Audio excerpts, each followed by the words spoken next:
So today's rather provocatively themed discussion is entitled GCHQ may be reading this too. So hopefully you didn't get too much of a scare when that turned up in your inbox earlier this week. So the topic of discussion is global mass surveillance. And we're lucky to have a panel of two and hopefully a third person joining us soon. There's been a slight change to the lineup. We were initially going to have Eric King from Privacy International. He's not able to join us, but one of his equally illustrious colleagues is with us today. So to get things started, let me just introduce the two speakers that we do have. First of all, we have Caroline Wilson-Pallo. So Caroline is a lawyer working for the London-based charity Privacy International. She's going to be up first.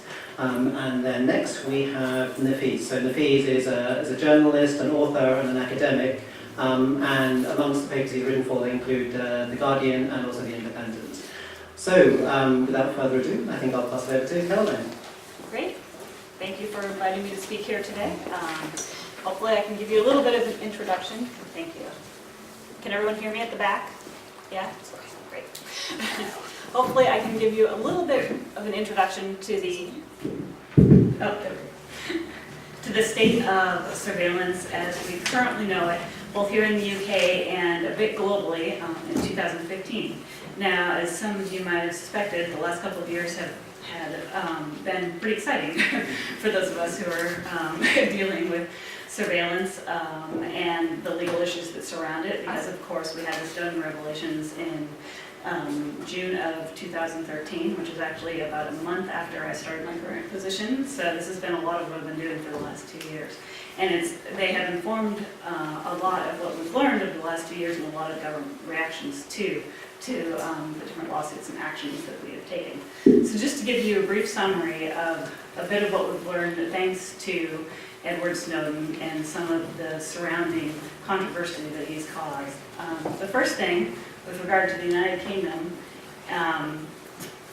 is that the UK is engaging in mass surveillance. Now, up until the Snowden revelation, there was some suggestions based on some of the legal powers that are already in place that there might be avenues for the UK to, for instance, grab a lot of communications at once without specific inkling that the person or the communications they were gathering had any connection whatsoever to one of the reasons why the UK intelligence services are allowed to collect communications, and those are in the interest of national security, to detect or prevent serious crime, or for the economic well-being of the state.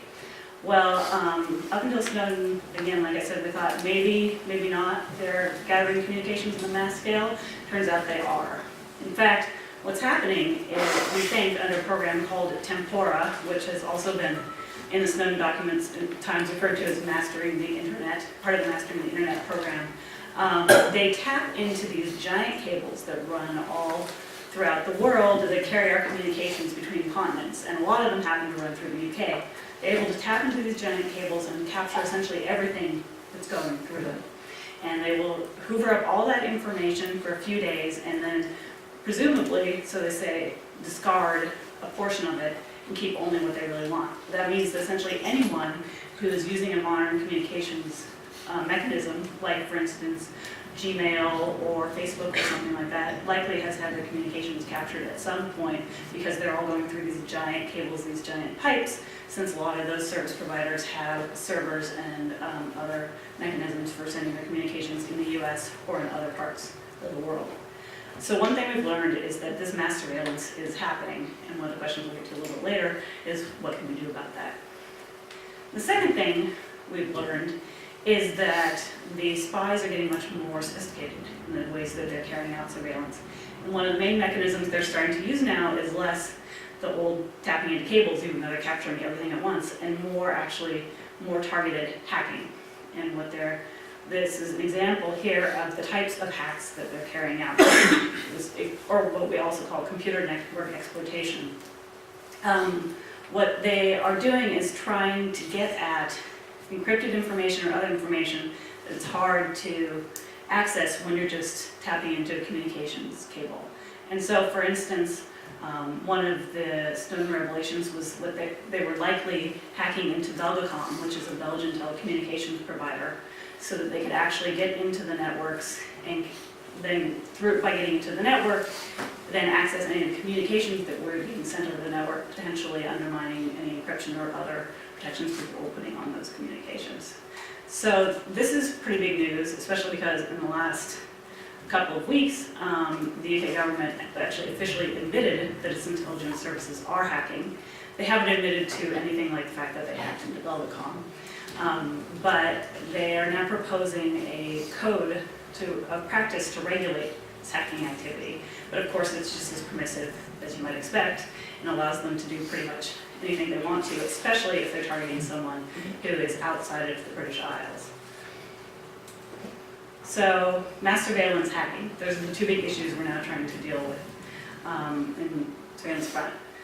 Now, the UK, recognizing, in response to some of the Snowden revelations, that maybe they don't have all the powers in place that they need to be engaged in these types of surveillance, given that we should, and they still do try to, I think, follow the rule of law, engage in these types of surveillance methods. They've introduced a number of new laws and policies to try to make what they're doing legal. One is the draft equipment interference code that I just mentioned, which is going to govern hacking if and when it's passed. The second is a law that was recently introduced last year called, well, we call it DRIPA, which I think sounds horrible. The Data Retention Investigatory Powers Act. That one is attempting to enshrine the concept of requiring all service providers, like Google and Facebook, save all the data they have on you for a certain period of time. So if either the intelligence services or the police want to go get that data sometime in the future, they can access it. It also is attempting to force service providers, and this is a really controversial issue, into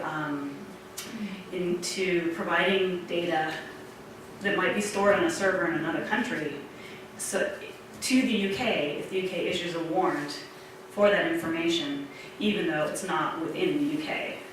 And this has been a big, really controversial issue up until now, because up until this point, if, say, the UK wanted information from Google, and Google was storing that information on their servers in the US, the UK would actually have to work with the US government in order to try to get that information. And it's an extra check on the intelligence services or the police in their attempt to get information, an extra check to make sure that they're not abusing their powers.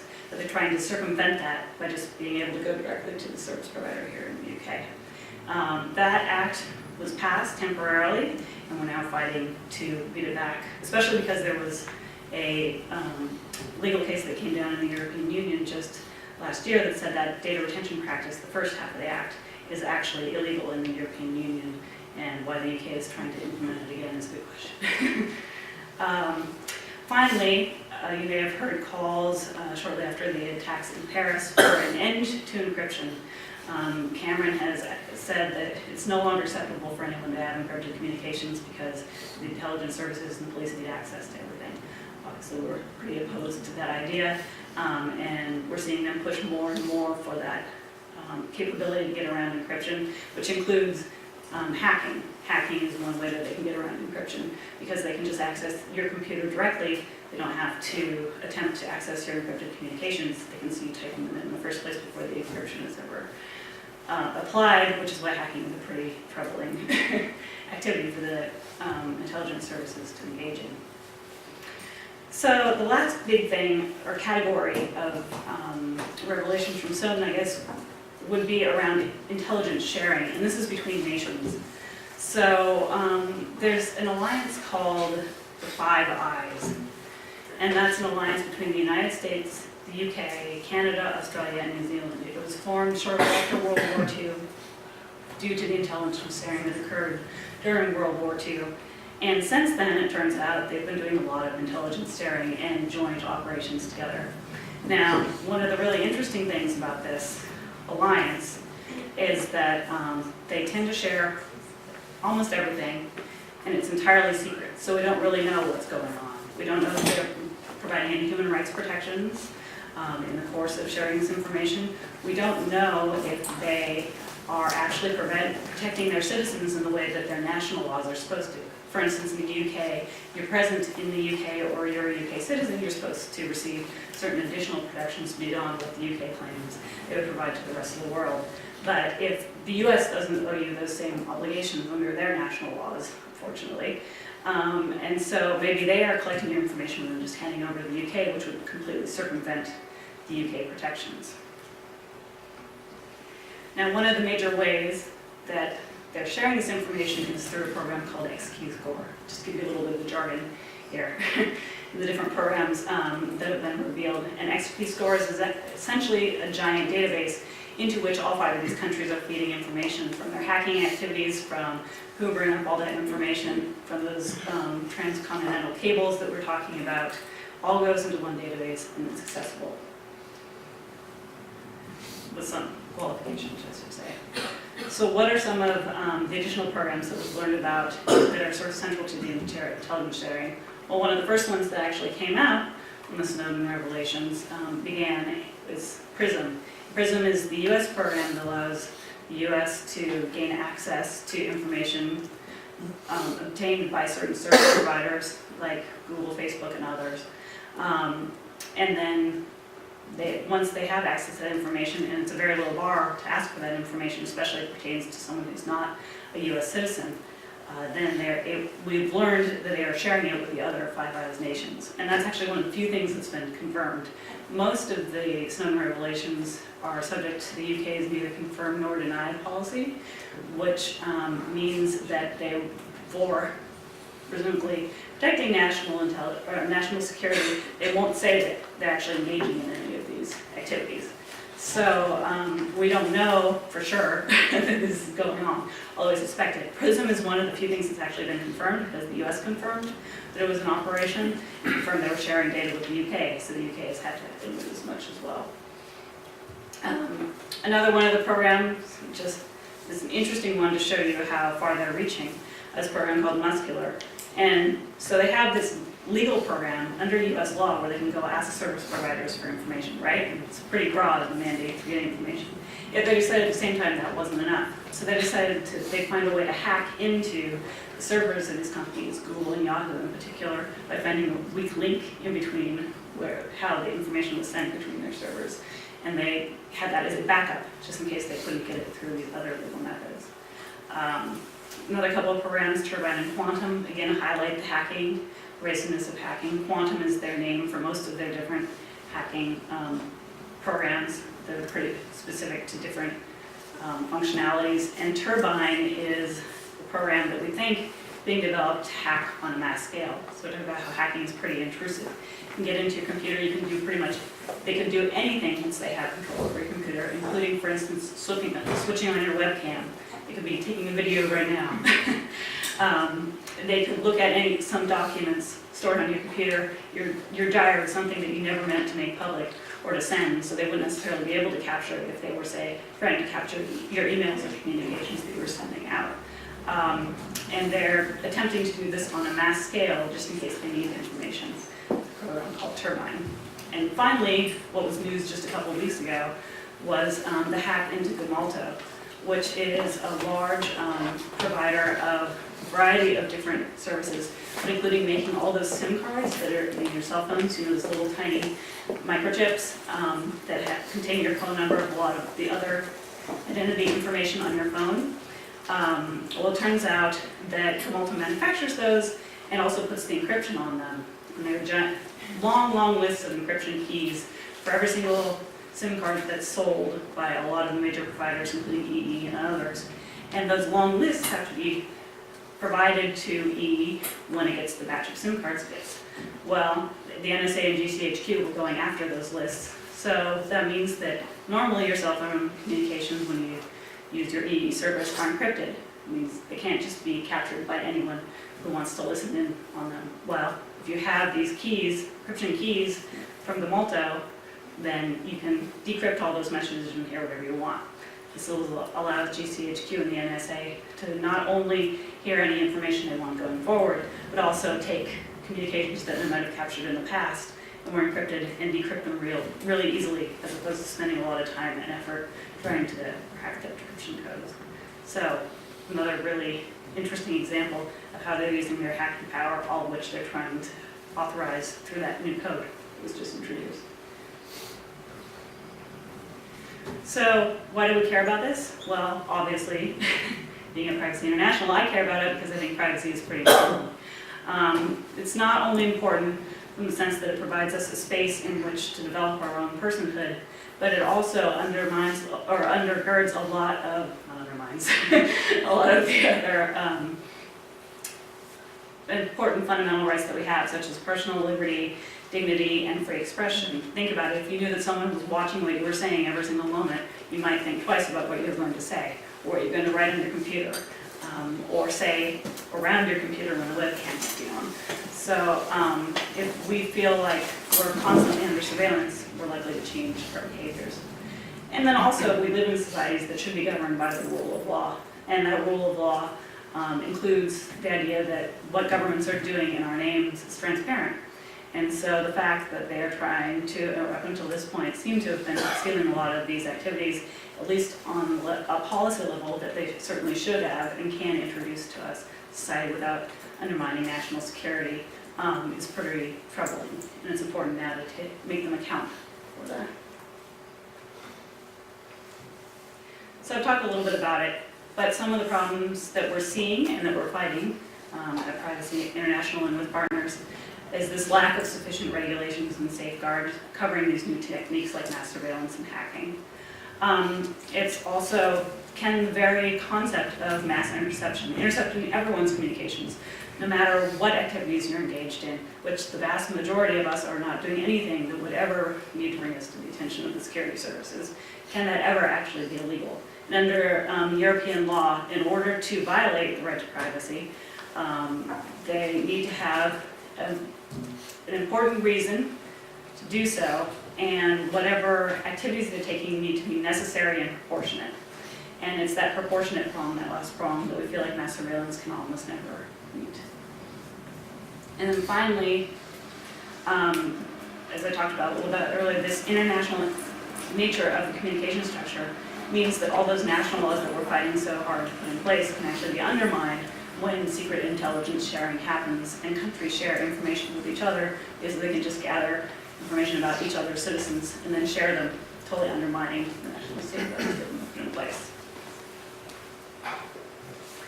So finally, let's talk a little bit about Privacy International. We are an organization that does a lot of work on a lot of different issues. Communication surveillance is one of the main issues at the moment, so we've been bringing lawsuits in the UK and elsewhere in the world trying to litigate some of these issues surrounding mass surveillance, hacking, and intelligence sharing. But we also have, and that's under the Eyes Wide Open program that we're running right now. We have several other programs as well.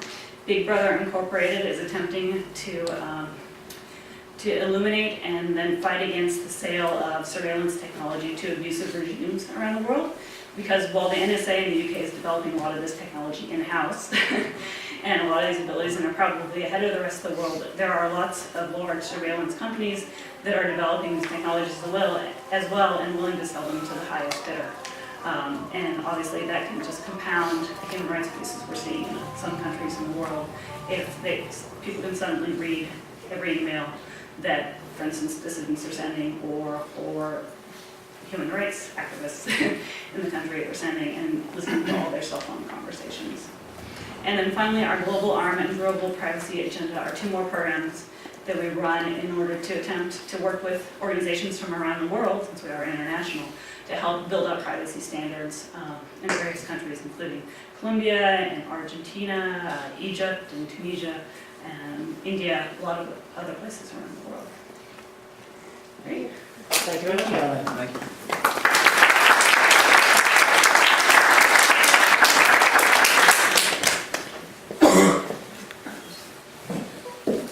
Okay, as you may have noticed, we've finally been joined by our third speaker as well. So this is Susan. So Susan is a lawyer who, amongst other things, has worked in the War Crimes Tribunal in Sierra Leone and also the UN Office of the High Commissioner for Human Rights.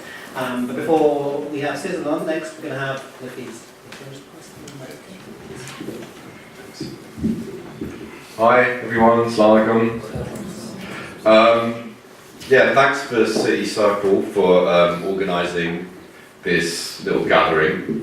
I don't think we have enough conversations about this kind of stuff in the Muslim community. Sometimes it's done behind closed doors because we're worried about GCHQ. So it's like, hey GCHQ, we're here, we're not afraid of you. So, I mean, I'm not sure where to start. It's such a huge subject. But I guess the best thing for me to do is to talk about my work and where I come at this issue of mass surveillance. And the approach that I generally take is trying to understand, why it's happening. Why is there this drive for mass surveillance from the intelligence agencies? Who is driving it? And what interests is it meeting? And also, does it work? And what, does it fulfill those interests? Does it fulfill our interests? Does it protect us? So when the Snowden revelations first came out in The Guardian, I did a couple of side pieces on my little environment blog that I was writing on the Guardian site, trying to understand the context. And some of the stuff that I was bringing out at the time was to do with the planning that the military intelligence community has been doing for what it thinks is going to be the locus of the next big kind of security threat. Because basically we've been told that all of the surveillance is about security, and it's about safety, it's about detecting threats. So when we actually look at what it is the Pentagon thinks is likely to be the big kind of dangers and things, that's when we start to get a little bit concerned about the thinking of the military intelligence community. And what's interesting here is that it's not so much, there's not even necessarily this good kind of Machiavellian conspiracy, although I don't deny that there is a possibility of certain people having Machiavellian intentions or whatever. But when you see what's driving this, it's literally, if you ask the military to come up with planning for what's going to happen in the next 20 years, it's the military, so they're going to have to think about things in a certain way, in a certain context. So I started looking at documents going back the last 10 years, open source documents, but there were Pentagon documents on military planning for the next big threats of the next 20, 30, 40 years. What are they thinking about? And the stuff they're thinking about is basically social breakdown. Whether it's economic shocks, or food shocks, or climate shocks, or all of these at the same time, in some way undermining the ability of states to deliver goods and services, creating grievances. And a lot of this has come in the context of 2008 and the big financial crash. Obviously there was some planning and stuff and discussions of these kind of things, contingency planning going on. It's a normal routine part of what military intelligence community does. But after 2008, you can literally see that the volume of thinking on, okay, so what's going to happen in the context of a banking collapse, or in the context of this kind of stuff happening again and again. And so if you look at the kind of scenarios that they were looking at, was effectively the impact of these kinds of crises or shocks in terms of generating widespread social movements and grievances that will lead to various kinds of instability, ranging of a whole range of scenarios, whether it's from galvanizing environmental activism or activism against banks, to all the way to insurgencies and terrorism. And what was interesting about this is that it wasn't just about terrorism outside the United States or outside Europe and Britain, but inside, and not just terrorism, but just activism. And this very broad spectrum of kind of concern about activism and how activism and social movements can lead to or incubate in some way, a radicalization process that somehow automatically leads to or allows or facilitates people with more nefarious aims who want to use violence. So to some extent, yes, understandable. Totally, it makes sense. We have to look at all these things. But it's the way in which this stuff was carried out and the ideological direction of it that was very worrying. So I argued that if you want to kind of connect the dots, what's motivating agencies like the NSA to have this big mass surveillance thing is, okay, we know that we're entering a new era of economic uncertainty, climate uncertainty, energy uncertainty. There's going to be a lot more social instability. I mean, this is now a given. We know that there's going to be a lot of stuff that goes wrong now in a way that, for the last 20 odd years of neoliberal, kind of the golden age of neoliberal capitalism, we didn't need to worry about those things to the extent we need to worry about them now. So how do we prepare? So we need to prepare by thinking about where is the next locus of activism or insurgency going to come from. And some of the documents were quite candid, but also really disturbing. So a lot of the stuff that, there were a lot of them, some studies that were put out by the US Army War College, their Strategic Studies Institute, in the year 2008, after the banking collapse, talking about the risk of domestic insurgencies and the idea that there could actually be people, large groups of Americans that get really angry, really start fighting against the government. That's the kind of scenarios that we're looking at. So when I started tracking this whole direction of thinking, one of the programs I came across was this thing called Minerva. Has anyone heard of the Minerva Research Initiative? It's a Pentagon research program that was set up in the same year as the financial crash under the tutelage of Robert Gates. And the whole idea was basically, we want to basically draw on expertise outside the intelligence community, in the social science community, in other areas of academia, to kind of augment the ability of the intelligence agencies to kind of plan and prepare and understand all of these myriad threats. So basically, this was a program that was basically, they teamed up with universities around the world, mostly in the United States. It's a multi-million-dollar program. It's been running since 2008. It's running to this day.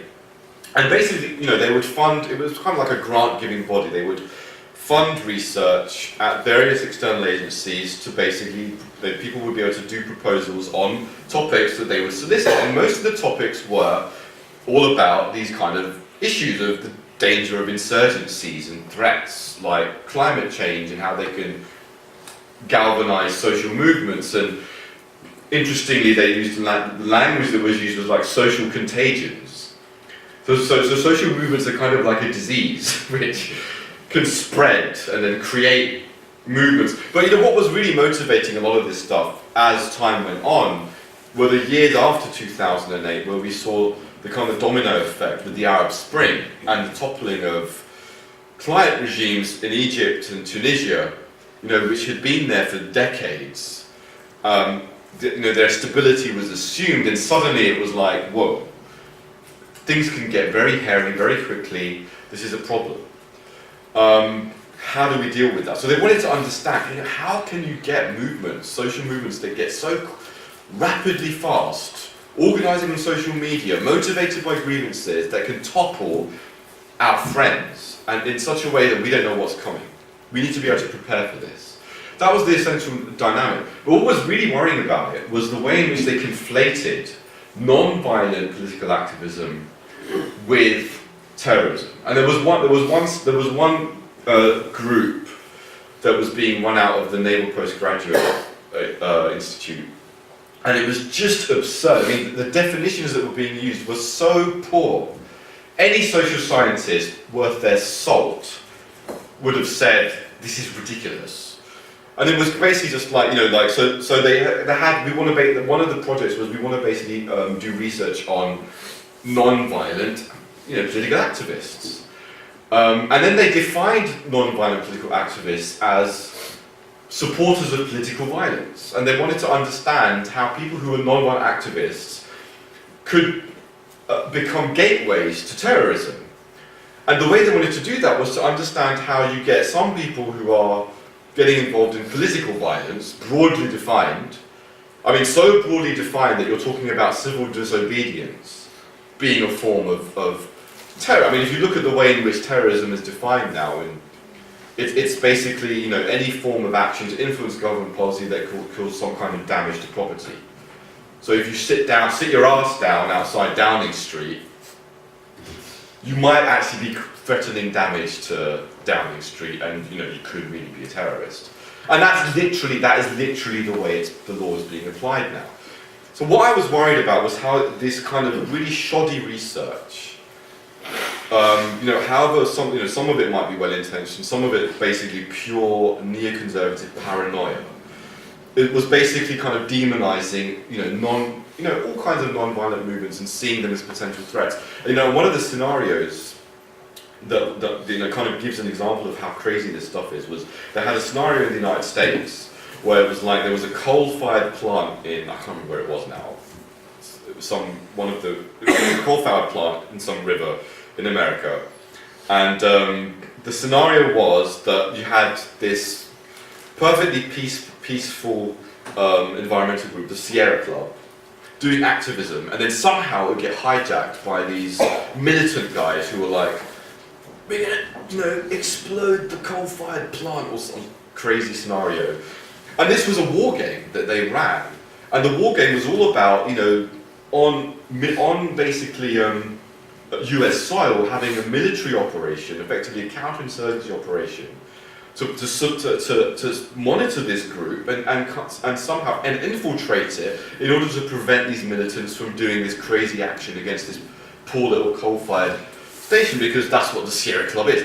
Now, there's no evidence at all, ever, that the Sierra Club has ever acted as a gateway for any kind of militant, let's have violence and then let's shut down the coal-fired plants by, doing something crazy. There's no evidence of that. But this is the kind of scenario, and there's a lot of anthropologists, critical anthropologists who are looking at this, were looking at how anthropology as a discipline was being used to kind of justify this kind of work. But in reality, what it was doing was literally taking counterinsurgency methodology that is being applied in places like Iraq and Afghanistan with very questionable effects, and now applying them at home to, in a context which is even more inappropriate. I mean, you can argue that it wasn't even appropriate, externally. So that was the kind of stuff I was uncovering. So I think really the question of where this is coming from, for me, to sum it up, is a lot of this kind of drive for mass surveillance is coming from this position of, not from a position of actually of power and authority, and hey, we're going to just do this because we can. It's from a position of fear, and it's from a position of recognizing that actually global capitalism is on the rocks, and lots of people know it, and lots of people are a bit upset about it and want change. But the danger is that because of the incestuous networks of power, because people who run the NSA are not actually just government people, but they are Booz Allen Hamilton. They are giant defense contractors which have a vested interest in keeping instability going in a certain context in order for them to generate profits. You have this whole network of incestuous revolving door relationships with these kind of private contractors who are linked to the energy industry, the fossil fuel industry, linked to the investment and financial sector and all the rest of it. Those networks see a problem, and they're worried about continuing business as usual. So for them, the demonization of activism and the demonization of even groups like Privacy International, actually, groups who are campaigning against this kind of thing and campaigning for encryption. I mean, can you believe that now the NSA will categorize someone who uses encryption as actually an extremist? So effectively, Caroline here must be an extremist because she's wants to use the law. By God, she wants to use the law to basically defend the right to use encryption. And you have her on the other side of our bloody Prime Minister. I mean, this is a really strange state of affairs that we find ourselves in now. So that's the kind of situation we're in. But I think the important thing is to realise is that this comes from this position of the system, in a way, is in a state of unprecedented instability, and there is an awareness that we are in a transition, that capitalism needs reform, and there is a demand for it, and a popular demand for it, and there is a desire, therefore, the knee-jerk reaction is, what do we need to do to keep things going? We need to basically do this, and empower the existing system. But obviously it has very dangerous consequences. But I think our task really is to raise awareness as much as possible in wider society and amongst policymakers that this isn't going to work. It's not actually going to augment the system. It's not going to augment the system in a good way. It's not going to make your position as a politician more tenable, and it's not going to make the position of the national security structure more tenable. It will make us increasingly unsafe. It will open the door to further kind of corruption and allow those revolving doors of corruption to continue in the corridors of power. And none of that is actually in the public interest, and it's not actually in the interests of the ostensible goals of national security. So I think if we are going into this debate armed with that kind of argument, we might be able to convince some of the people who hold those levers of power a little bit more. Thank you, Nafeez.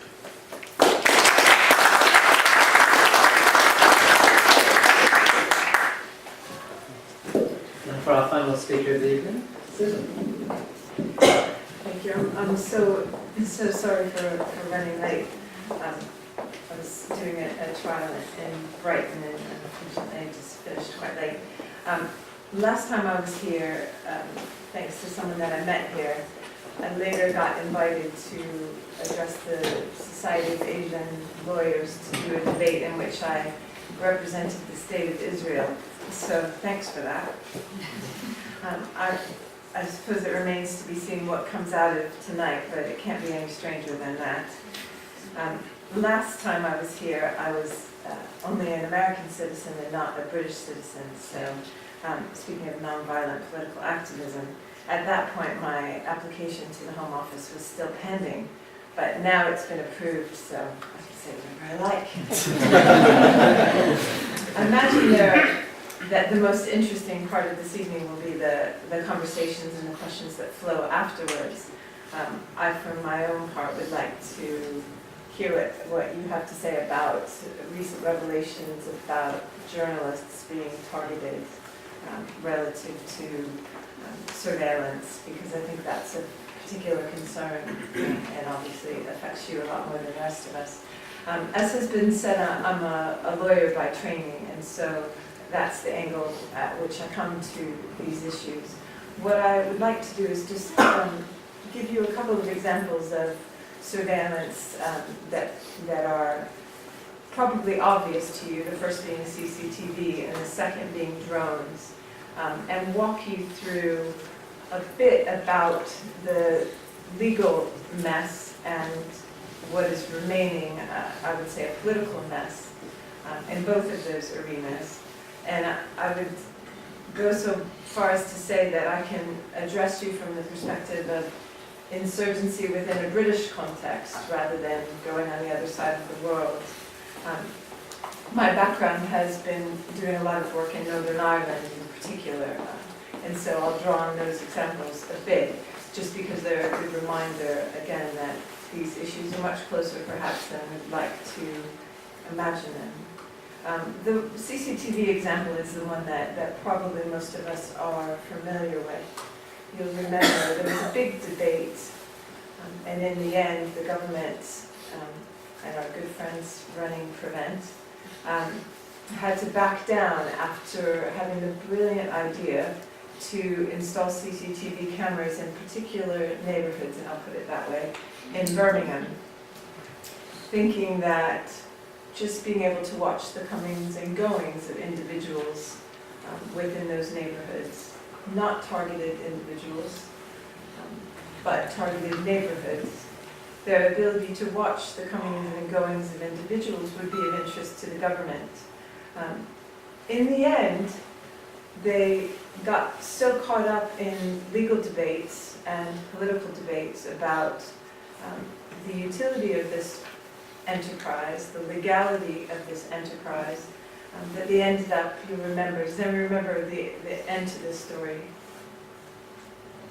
They had to take them down before they had ever recorded anything. I mean, it's almost delicious, the level of incompetence there.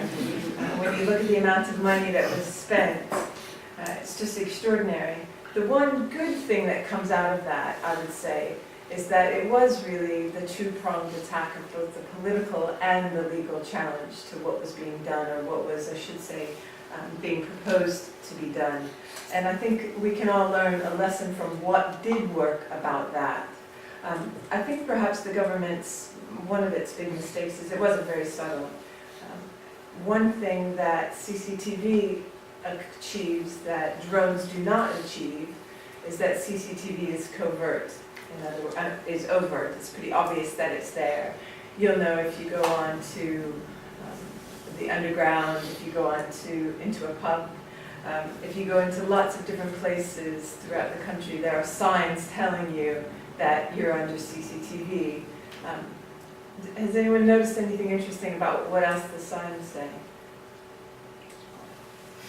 It says smile. Smile, that's true. You should always smile. You shouldn't have to be told that. They also give you contact details, right? I love this. I'm not sure what I'm supposed to do with this information. So I'm going to everywhere I go throughout the country, and I won't even stagger you with the number of CCTV cameras you would encounter on your way home this evening. So what am I meant to do? Keep a book with me and scribble down the phone numbers and contact information for every single handler of CCTV footage throughout my journey? Probably not. But somehow in some weird kind of technocratic sense, I feel comforted by the fact that I at least know who's got that CCTV footage, right? In reality, am I ever going to be able to avail myself of it? Probably not, but somehow it makes me feel a little bit better. Let's contrast that with drones. Let's go from bad to worse, if you will. Of course, you'll have heard a bit about drones in the media. They're undergoing a rebranding now. Now the bad ones are called killer drones, just so that we're completely sure. And the government, I think, likes to call them automated something or another. They're trying to, they're trying to undrone them, right? And make it sound like there's the bad killer ones, and then there's really the kind of fluffy ones that are nice, that we should all be unafraid of. I'll give you a few examples of what a fluffy drone can do.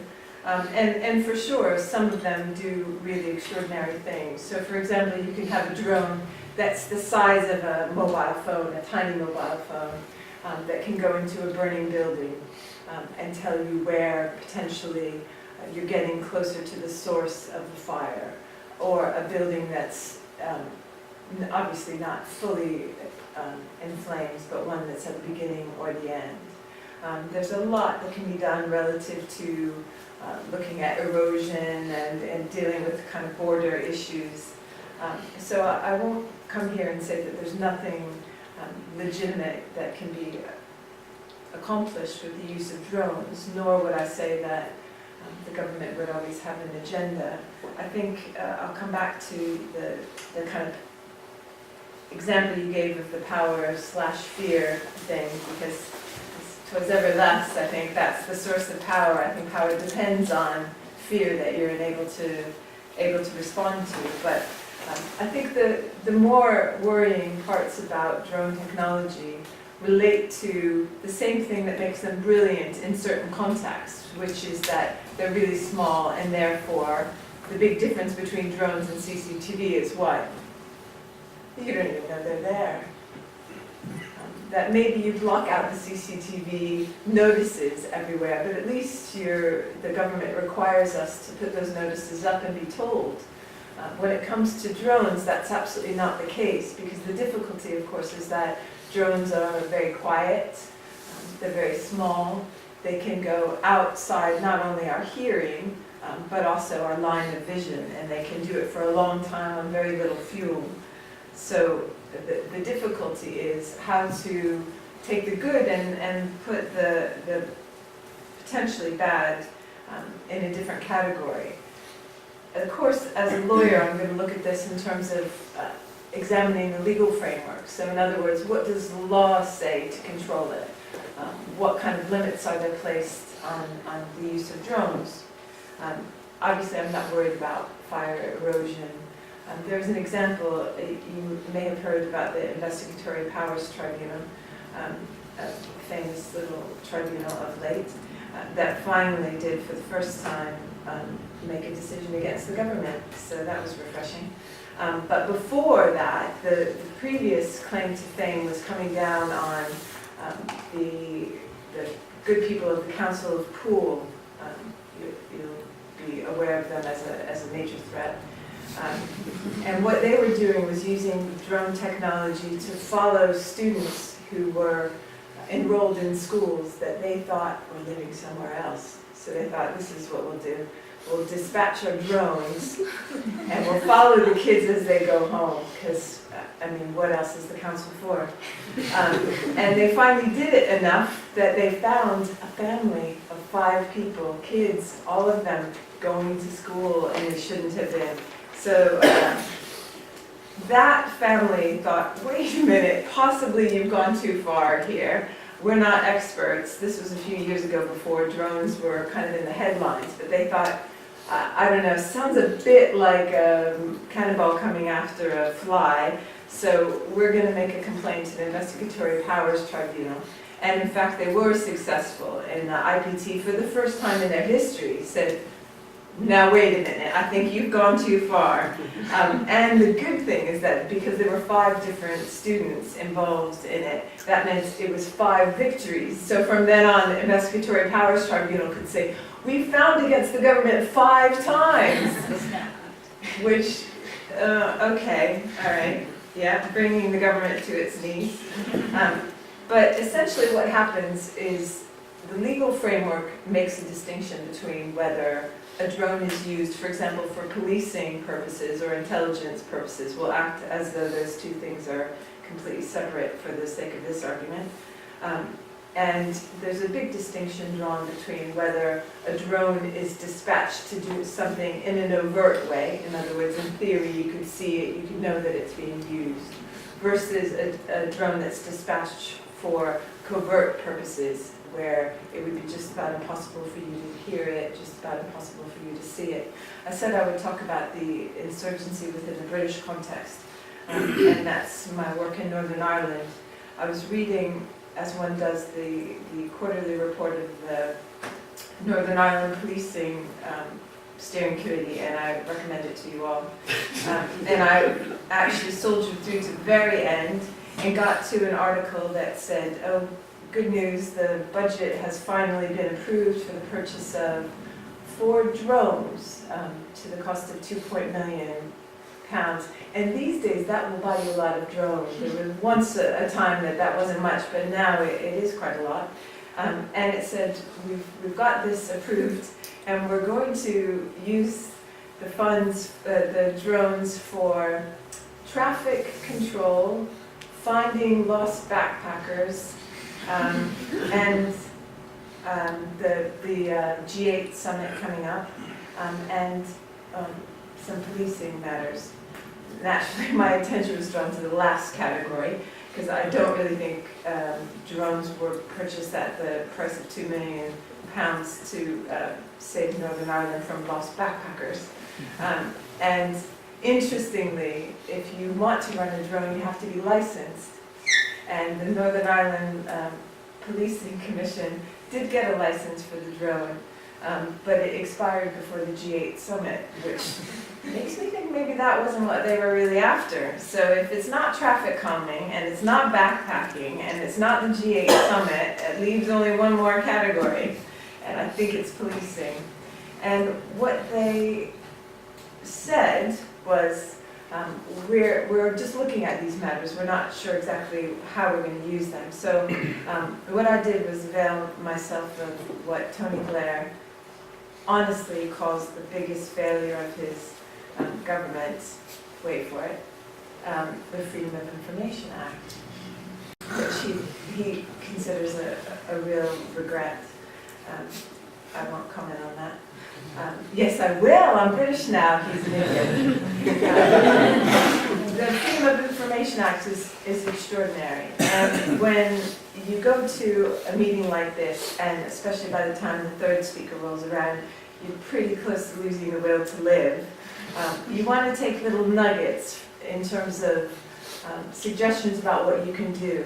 And I would suggest that when you leave here, maybe not tonight, obviously you'll be keeping a log of all of the CCTV footage that's taken up between here and home.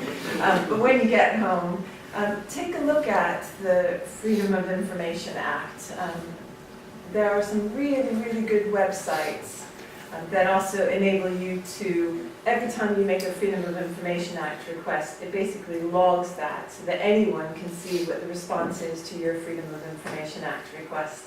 So it's not just something that goes to you. And by its converse, you can look around to see what everybody else has been looking for. But essentially what we did, what I did, because organizations can't make Freedom of Information requests, but individuals can. I wrote to the Northern Ireland Policing Bureau and said, just out of curiosity, what legal framework do you think applies when you dispatch drones? And they wrote back saying, well, yeah, we haven't sorted that out, so until we do, we're not going to use them. Oh, okay, well that was money well spent then. And then I had an idea to, it's not very innovative, I just looked at all of the public stories about different police departments that had drones. And I thought, they've got drones, I'll find out what legal framework they use. You'll be interested, there was a thing called the Olympics here not too long ago. And in London, you would have thought the City of London or the Met Police might be interested in having drones. But wait a minute, they were using drones during the Olympics, but they're not licensed. And they, publicly, in pursuant to a Freedom of Information Act request, tell you, no, we don't have any drones, even though they're very publicly operating them, but more on that later. What I did was essentially write to every different area of the country where the policing authorities said that they were using drones. And I asked them, how many times have you used it? When you used it, was it for an overt versus a covert purpose? And essentially, what legal framework did you find yourself acting within? The best, it's so hard to pick a favorite, but I think the best response was one that came from a place that will remain nameless, but it's pretty near Newcastle. And they wrote a 7-page letter back telling me that I was not entitled to any of this information. Every possible exemption applied. They definitely didn't have to tell me any of this. And then at the very end, they explained that the first time they used it on a trial run, so not overt or covert, just to see if it worked, they crashed it. And no one had figured out how to put it back together again. So I think that's the equivalent of telling you, I haven't read those books, so I don't know what they say. And they said, if the time comes that we can put it back together again, then we'll jump off that bridge when we come to it. But until then, it's just sitting in a pile in the corner. But the other interesting thing was that we wrote to the ACPO, which is basically the organization that helps chiefs of police have a kind of united line on particular issues. And we asked them, hey, do you have any guidance that you give these different policing authorities about what to do about drones? And they said, no, we don't know anything about that, we don't get involved. And then quite late in the day, we got a Freedom of Information Act request back, and we could see at the bottom, because they had forgotten to take the CC off, that the AFPO had told them, whenever, remember the new protocol, whenever you get a Freedom of Information Act request about anything related to drones, make sure and send it to AFPO and we'll process it, just to make sure no information gets out whatsoever. But essentially what came as the result of a very depressing spreadsheet was that the answers varied from, we're not exactly sure what applies, we think this might apply, but that might apply. Essentially, without getting too boring, there are about 3 different agencies that are responsible for different parts of the picture, depending on the size of the drone, depending on whether it can take pictures, whether it can do video, what its capabilities are. And what you have, essentially, is a legal framework that's just completely unfit for purpose. That's living in an era. I remember my old boss, Patty Ashdown, who used to be a spy apparently once upon a time, was saying it's a bit like you look at these rules about surveillance and the laws that the government is following relative to particular data, and it's like you have to remind yourself that they were written back in the time that we at GCHQ were steaming open people's letters, and that was the level of intelligence gathering we were operating on. Now, if you were prone to cynicism, which obviously I'm not, you might say that someone could benefit very effectively from a legal system that's completely outmoded, that has been overtaken by events, overtaken by technology. So if you have the Home Office and the Aviation Administration and a bunch of different agencies that all have a piece of the drone puzzle, for example, you might ask yourself who would benefit if no one steps forward and decides to take the lead. Because that ambiguity, sometimes lawyers like ambiguity, because every now and then, if we're really lucky, we can exploit ambiguity in our favor. Spoiler alert, this is not one of those times. The ambiguity that exists within the legal framework is completely, I would argue, exploited by the government. And of a nature that it's pretty much impossible for us to exploit. And so we're at a situation where the technology gets bigger and bigger and faster and more undetectable, I would say. And the legal framework that is meant to regulate it stays way back in the Stone Ages. So getting back to your question about power and fear, I think you can probably imagine where that comes from. A few little glimmers of hope. Freedom of information is your friend. The other strange place that we go for, maybe not hope, hope's a bit ambitious, but one thing that has really surprised me, if you're a foreigner and you move here and somebody describes the House of Lords to you, you don't think, wow, it sounds like the bedrock of democracy. I'm going to put my faith in those guys, and they are mainly guys, and the bishops too, but don't get me started on that. But interestingly, when it comes to surveillance, when it comes to privacy, the House of Lords have played an interesting role and actually played a pretty strong role. And just this week, they have spoken on this issue of drones and pushed. Now, they're of course limited in what they can do, but they've identified this and are pushing the government to look at a proper legal framework, essentially, for the regulation of the use of drones. So I say that only because I really do believe that as things get more and more out of balance, and as I say, the ambiguity of the legal system feels like it's going against you and not something that you can really use to your advantage, I think you have to look at strange places for a bit of support. And here's one where the Lords would have been, a couple of years ago, a kind of ridiculous suggestion, and yet there we are. So I just throw that out to you as a couple of things to think about, and happy to answer your questions and look forward to being corrected about everything I've said wrong. Thank you.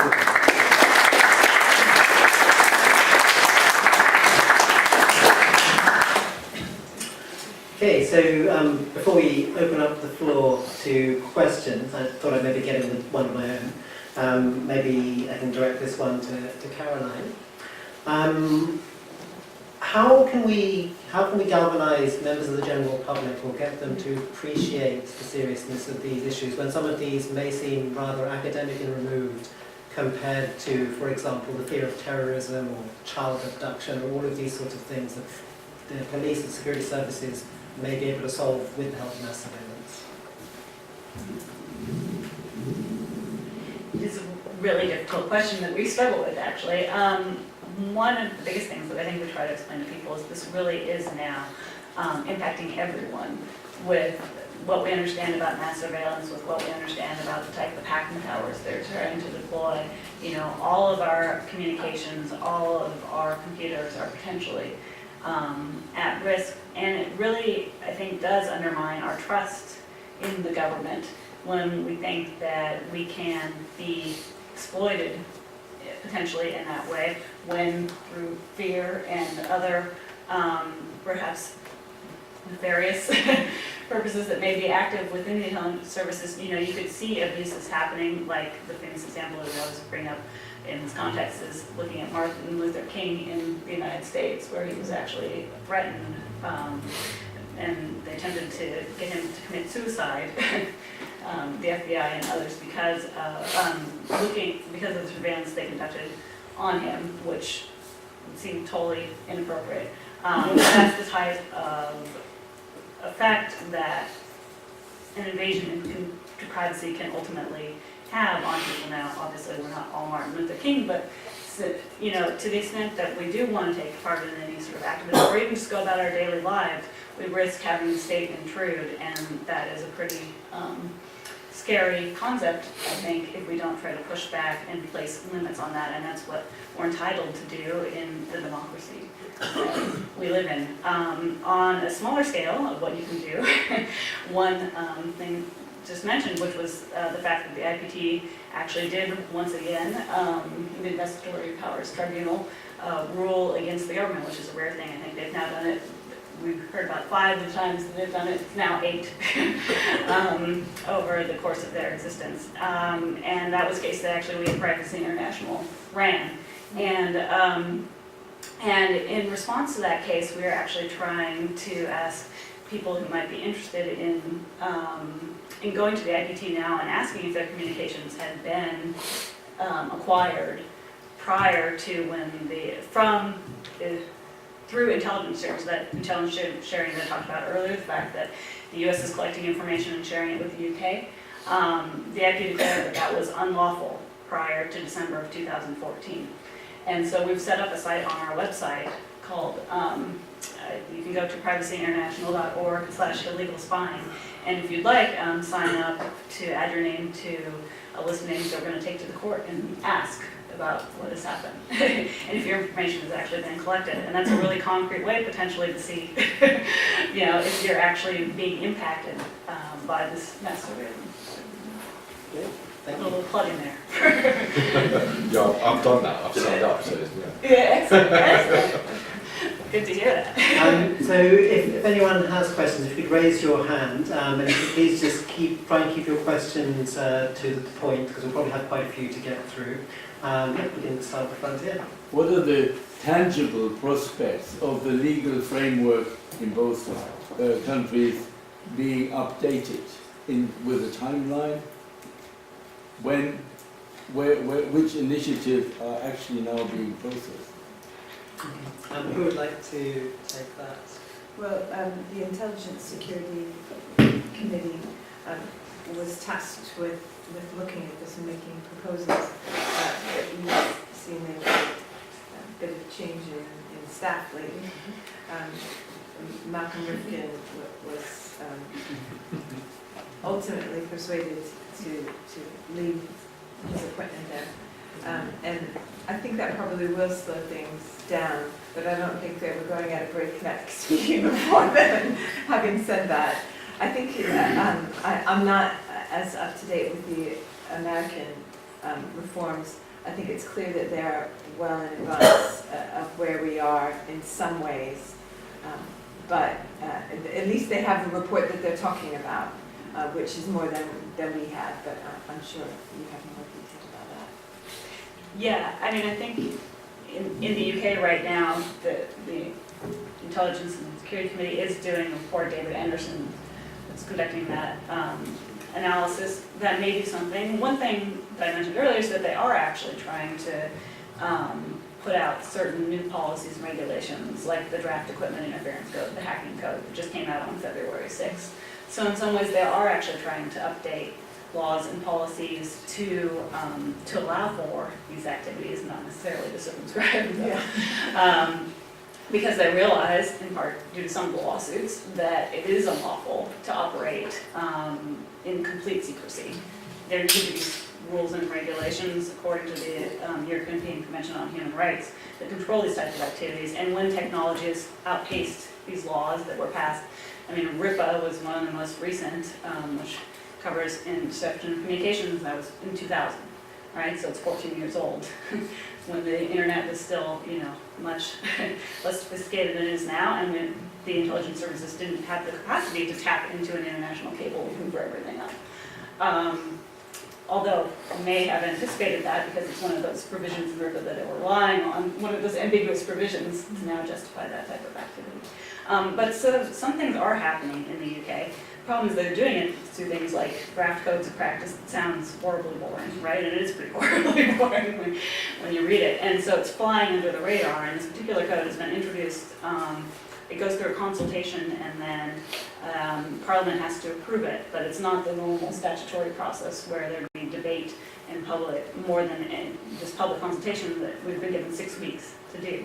So to the extent that they're updating laws and some things are happening and other things may be forced to happen due to some of the litigation and lawsuits that have been filed in the UK, it's generally, I think, the government is trying to make it to their benefit. Whereas in the US, I think they have been slightly more critical. They have the Freedom Act, and you may know more about this too, but the Freedom Act is something that is sort of stalled in Congress, and also, I think, is being a little bit undermined in its protections as well.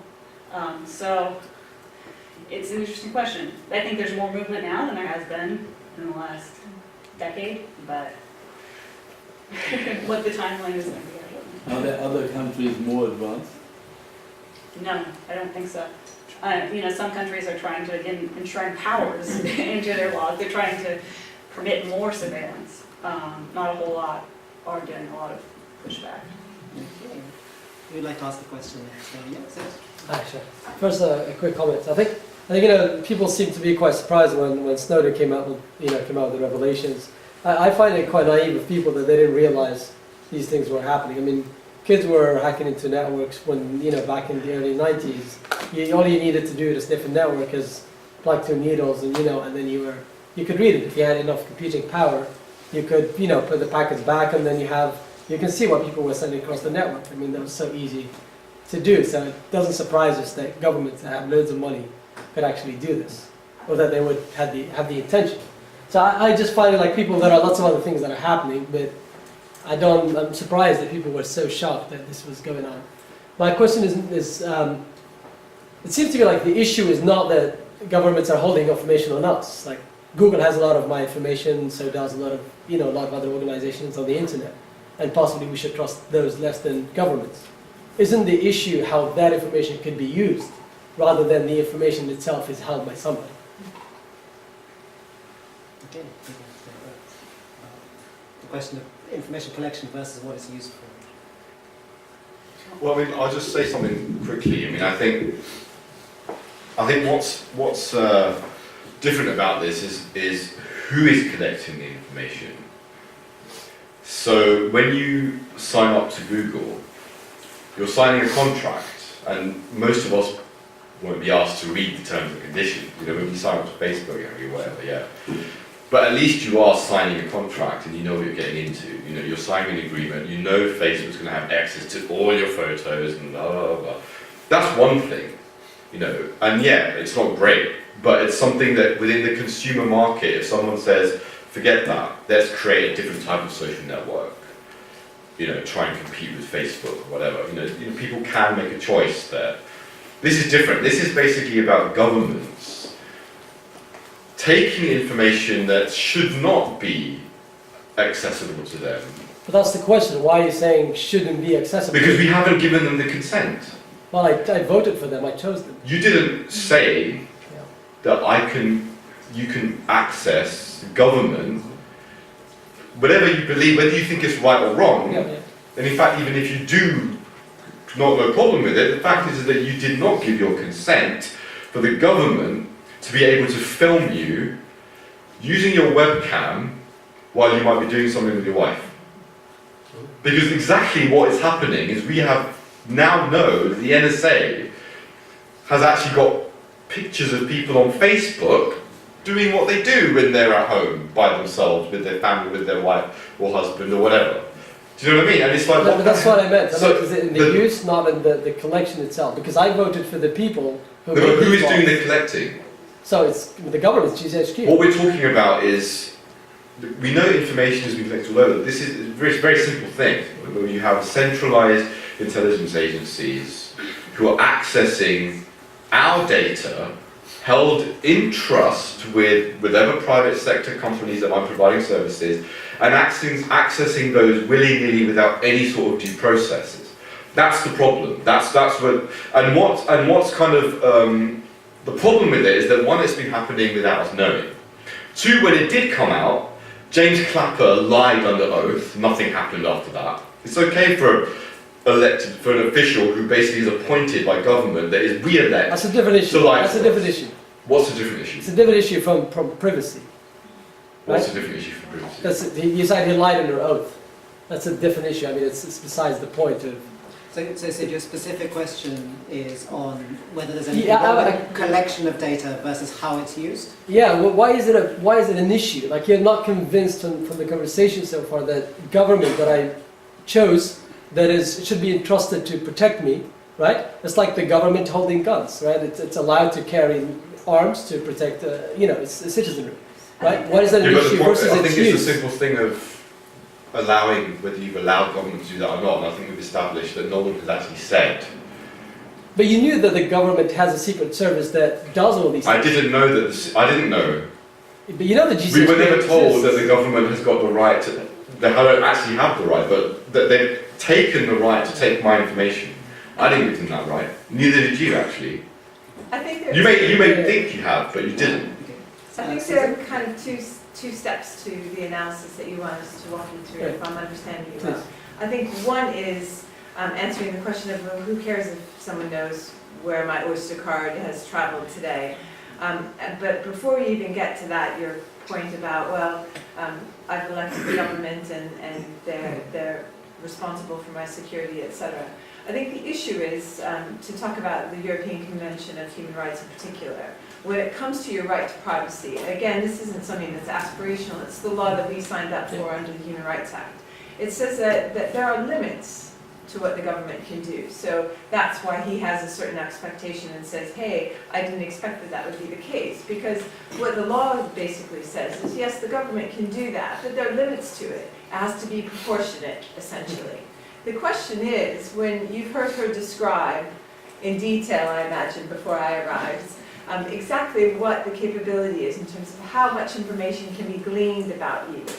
And not... Frankly, I was doing that when I was 15. Like, I was getting that information when I was 15. Like, it's Doesn't make it right. yeah. But the issue is... Were you spying when you were No, I mean, you can hack, you did hack it. I mean, I think it's not You don't shocking really that the wanna technology can do that. No, it's not shocking. The question is, when it comes to the government and its contract, its social contract essentially with you, you've said, because of the Human Rights Act, there are some limitations to what the government can do. And if they want to invade your privacy, it has to be proportionate. The point is, it would be proportionate if I had some information about what Fizz has been up to, and as a result of that, we decide to tap her phones and we go through the process. That's not what we're talking about, because of course in that situation, the government will very easily be able to say what we're doing is completely within the rules because it's proportionate. The question is, if there are literally no limits to what they can take, how could you possibly say that it's proportionate? Because you don't even know who it's geared toward. And there's a brilliant scene in Citizen 4, which I think has just gone off for on demand, but you should own a copy and watch it every day of your life.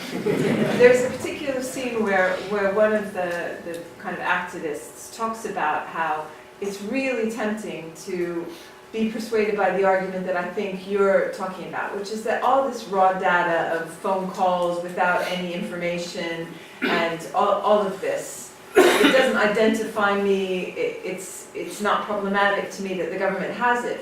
What happens, of course, is that any one of those pieces of information doesn't get you very far. But believe me when I tell you, they're not in the business of collecting information so that they look at one of it.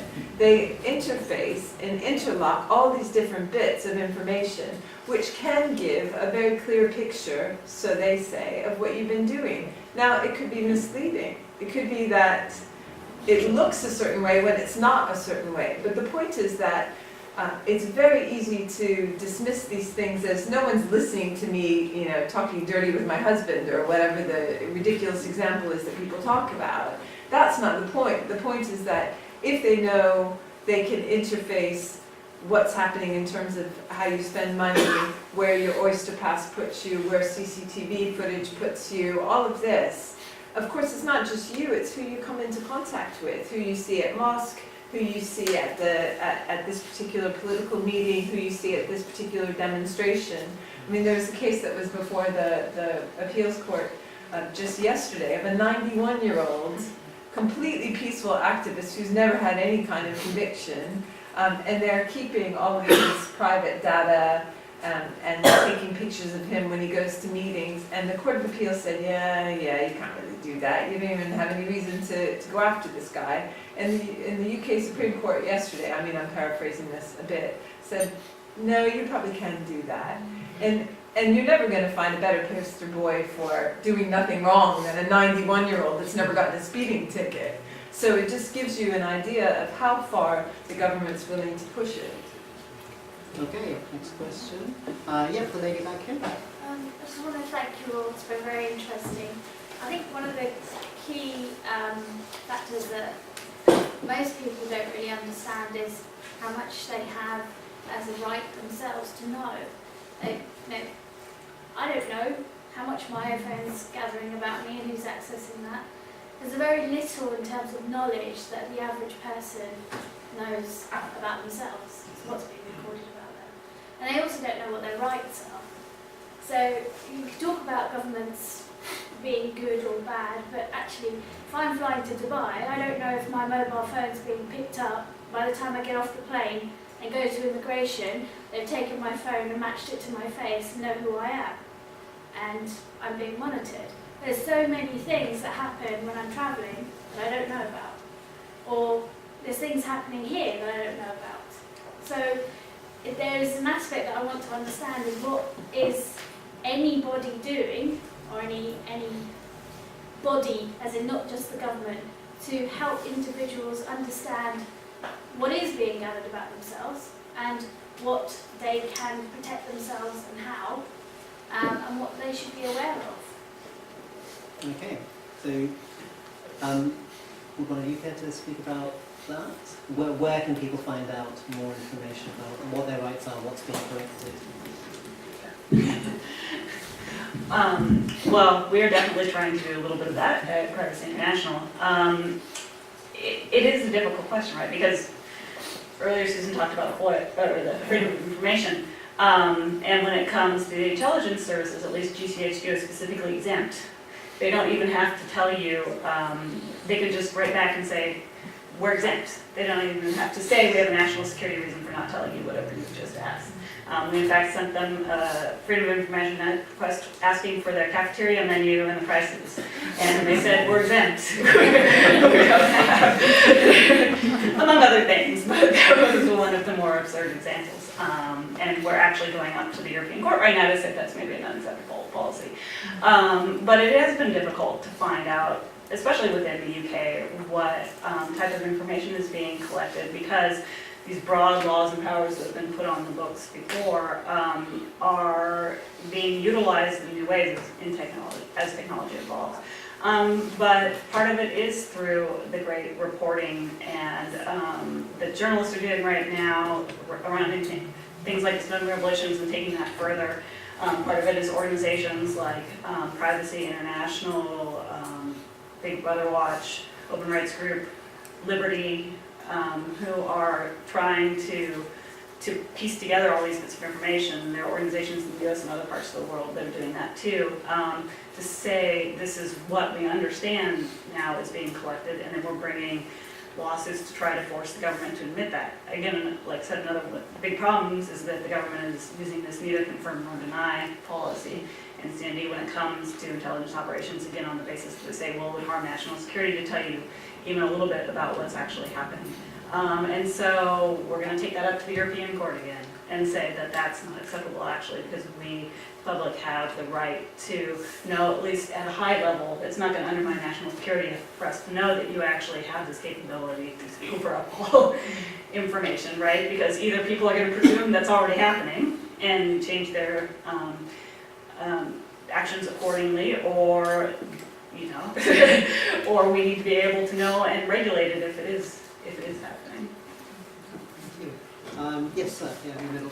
I was going to say, if a member of the police department wants to go into my house to go for my physical belongings that require a warrant, are there any legitimate cases whereby they are justified in going through people's online data without them knowing? And if so, the process whereby they would require such a warrant, is that process fair or just in your view? So something like Of course, it depends on what they want to use it for.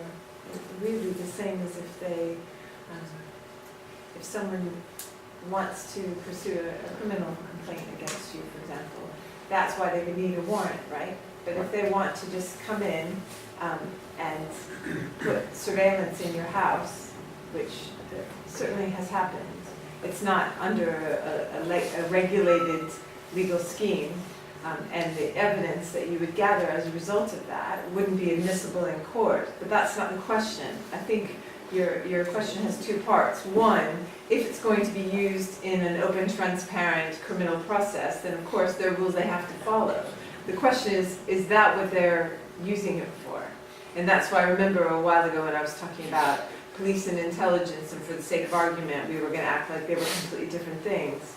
But of course, there's a great deal of overlap between police and intelligence, and the vast majority of information that's being gathered by the country, by the government, of course, is not being used for strictly policing reasons. And so the answer to your question is no, it doesn't have to be properly legally authorized if it's not going to be part of a proper legal process. Can I just add something? Yep. There's something I want to add to that, just because to make it very, very concrete, and because it's sometimes it can be abstract. And one of the things that one of the projects that was funded under the Minerva program that I mentioned was a data mining project run at Arizona State University. Now, this project was basically designed in such a way that it would feed directly in to various data mining programs in the intelligence community. And basically what this project was about was downloading and accessing all kinds of information online, but kind of, you could call it external or public of information, but so weblogs, websites, blogs, and stuff on social media, so tweets, Facebook, Instagram, Flickr, you name it. And basically putting it into a database and subjecting it to very specific types of analysis in order to assess groups and individuals on a scale of threat to, on a radicalization threat scale. Now, they tried this, they had a number of different countries that they were doing this with. All of them were outside the United States. Britain was one of them. Indonesia, a couple of other South Asian, Southeast Asian places. But interestingly, in Britain, the organisations they were looking at were organisations like, MCB, British Muslims for Secular Democracy, CAGE, just normal mosques. They had like this of 36 organisations. Interesting, they also had the Stop the War Coalition. They had a number of anti-war groups, all the rest of it. So it wasn't even just about Muslims, but the project was called Muslim and it was about Islamic discourses on radicalization and counter-radicalization. I mean, last time I looked at Stop the War Coalition, I didn't notice it being an Islamic organization. Correct me if I'm wrong.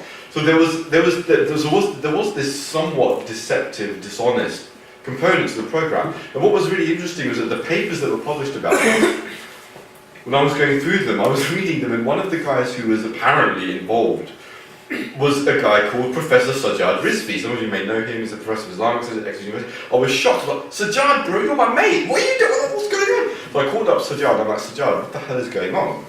He said to me, basically, a colleague of mine was doing this project, and he just said to me that can I sign up to this online database and basically scale the organizations. So basically, what they were doing is what made this specifically unique was that they were getting subject area experts like Sajjad and others to review the way in which the categories were working, and the idea was that this would fine-tune the ability of the algorithms to automatically rate and scale on a threat kind of assessment process.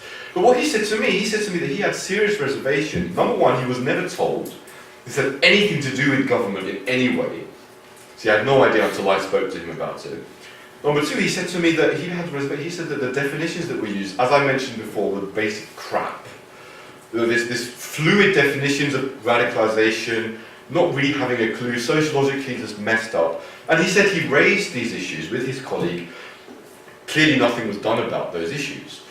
Now what's worrying about this is that when I interviewed people who, so for example I spoke to people like Thomas Drake, who was the whistleblower that inspired Snowden in the NSA, who basically said that the kind of algorithms that are being used are the same types of algorithms that have been used in signature drone strikes. Signature drone strikes are drone strikes where you don't know who you're killing. You don't even have names. It's just literally, I mean, there were jokes that were made by State Department officials about the way the CIA was running this, was you have a bunch of guys in Pakistan doing jumping jacks. Let's just take them out, they must be terrorists. That was the way, so what's happening here is that they're trying to fine-tune the way in which they sweep up this information, as Susan was saying, you know, kind of analyse the threat, scale it on the threat, and determine who is the problem and who should be under surveillance, who is not. The problem here is that you don't even, that's what I meant by doesn't have to be one machiavellian entity saying, oh, we're going to control everything. Is that you can see the scope for abuse is immense, and we know that there are hundreds of civilians who have been killed in drone strikes because basically they don't really know who they're targeting. There are people in Yemen who've been burned alive, who have nothing to do with terrorism, and it's creating more and more. For every person you kill with a drone strike like that, you're creating 5 more terrorists. And that's from the mouth of a well-known CIA counter-terrorism expert, I don't remember his name right now. So that's the problem of abuse that we're talking about. That's where it's problematic, because we don't know how the information is being used, because there's no accountability.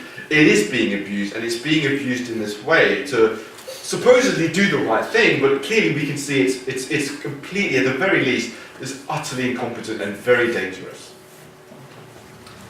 Thank you. In the interest of time, I'm going to stop taking questions from the floor. However, our speakers are hopefully able to stick around for a little while after this, so you can come and ask questions individually. But can I have a round of applause for our speakers?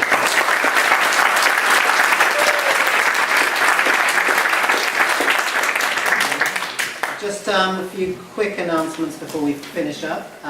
There are some City Circle events coming up in the next week or so. On the 16th, we have a comedy event, which is a fundraiser for the City Circle. It's taking place in the Comedy Store in Leicester Square.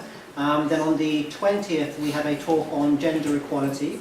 So you can find out information about both of these on the City Circle website.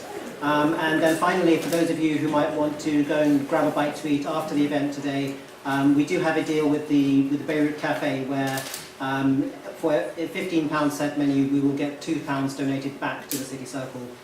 So bear that in mind maybe after the event. Okay, thank you very much. Thank you.